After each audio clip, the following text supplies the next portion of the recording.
In today's video, I'm going to show you exactly how to delete a Trello card template step by step.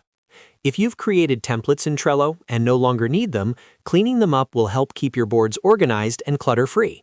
I'll walk you through the entire process so you can manage your templates confidently. And if this video helps you out, make sure to hit that like button and subscribe to the channel for more simple Trello tutorials just like this. Let's get started. First, open your browser and go to Trello.com. Log into your account if you're not already signed in. Once you're inside Trello, you'll land on your main workspace where all your boards are visible. Go ahead and click on Boards to see the list of all your available boards.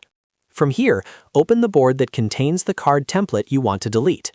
Remember, Trello card templates live inside the board where they were created, so you'll need to access that specific board first. Once you're inside the correct board, locate the template card you want to remove. Template cards usually have a small template badge on them, which makes them easy to identify.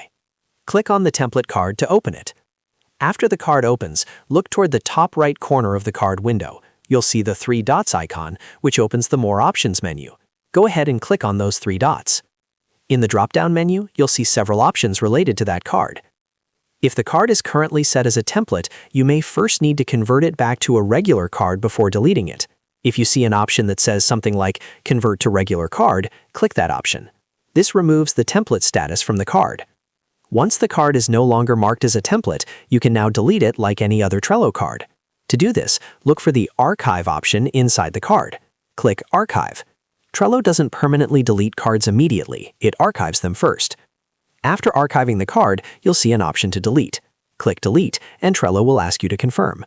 Confirm the deletion, and that template card will be permanently removed from your board. If you simply wanted to stop using the card as a template but keep its content, then converting it back to a regular card is enough. But if your goal is to completely remove the template from your board, make sure you complete both steps, convert if necessary, then archive and delete. Finally, close the card window by clicking the X in the top right corner. This will take you back to your board where you can continue organizing your lists and cards. And that's it. That's exactly how to delete a Trello card template quickly and easily. Keeping your boards clean and removing unused templates can make your workflow much more efficient, especially if you manage multiple projects or collaborate with a team. If this tutorial helped you, make sure to hit that like button and subscribe for more Trello tips, productivity guides, and step-by-step software tutorials. Thanks for watching, and I'll see you in the next video.